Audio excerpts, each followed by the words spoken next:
It was an ordinary Wednesday afternoon when 32-year-old Monique Williams left her office for a quick lunch break. A financial analyst and single mother, Monique had a tight schedule, but she always made time to grab a coffee and walk through the small park near her office.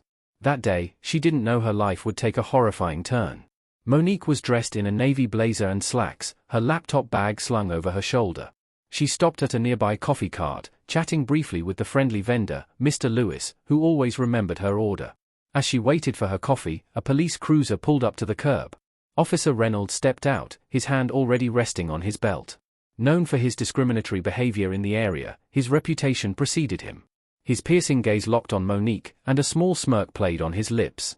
"Hey, you," he shouted, pointing in her direction. Monique froze, startled. "Are you talking to me?" she asked, her voice calm but wary. "Yes, I am," Reynolds said, walking toward her. "What are you doing here?" Monique frowned, confused. "I'm getting coffee. Is there a problem?" Reynolds' expression hardened. "We've had reports of someone matching your description shoplifting nearby. Let me see your ID." Monique hesitated, her stomach churning. "I think there's been a mistake. I've been at work all morning." "Just show me your ID," Reynolds barked, his tone sharp. Reluctantly, Monique pulled her ID from her bag and handed it to him. He glanced at it, then looked her up and down as though searching for something to justify his suspicion. "This doesn't mean anything," he said. "Turn around and put your hands behind your back." "What?" Monique exclaimed, stepping back in shock. "Why? You fit the description," Reynolds said, pulling out his handcuffs. "Don't make this harder than it has to be." A small crowd had begun to gather, their faces a mix of confusion and concern. "She didn't do anything," Mr. Lewis said, stepping out from behind his cart. "She's been here the whole time." "Stay out of this," Reynolds snapped, pointing a finger at the vendor. Monique's voice trembled as she spoke. "This is wrong. I haven't done anything." Reynolds grabbed her arm roughly, forcing her to turn around. Monique winced as he yanked her hands behind her back, snapping the cuffs on too tightly. The crowd murmured louder now. A woman pulled out her phone and began recording. "This isn't right," she said. "She's innocent."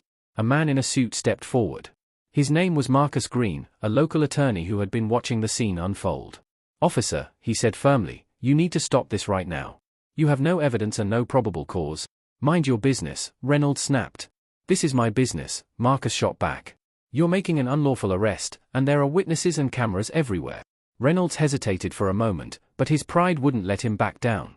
He began pulling Monique toward his cruiser, ignoring her protests and the growing discontent of the crowd. Suddenly, Marcus raised his voice, addressing the gathering crowd.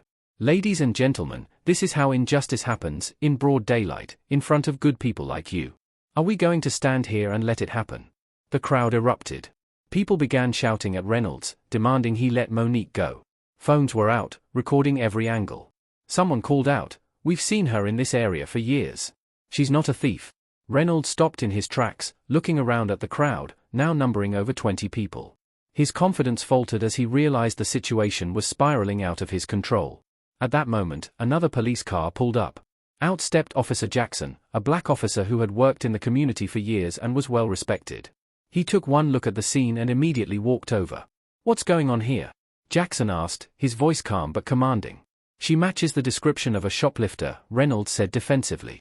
Jackson looked at Monique, then at the crowd, and finally at the phone recordings. "Have you checked her story? Looked at the nearby store's cameras? Anything?" Reynolds stammered. "Well, You've got nothing," Jackson interrupted, his tone firm. "Take off the cuffs. Now." Reynolds hesitated, but the crowd's chants of "let her go" grew louder. Reluctantly, he unlocked the cuffs, and Monique rubbed her wrists, her face a mix of relief and anger. Jackson turned to Monique. "I'm sorry this happened to you. We'll file a report on this." Monique nodded, her voice steady despite the ordeal. "I want to press charges for wrongful arrest and harassment." The crowd erupted into cheers and applause. Reynolds, his face red with humiliation, muttered something under his breath and walked back to his cruiser. Jackson stayed behind, ensuring Monique was okay and taking statements from witnesses. The incident didn't end there.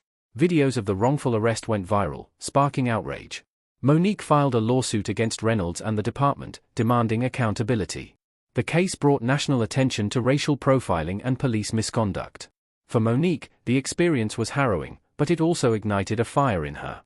She became an advocate for police reform, using her voice to fight for justice. And the crowd that day? They proved that when people stand together, they can challenge injustice and demand better for their community.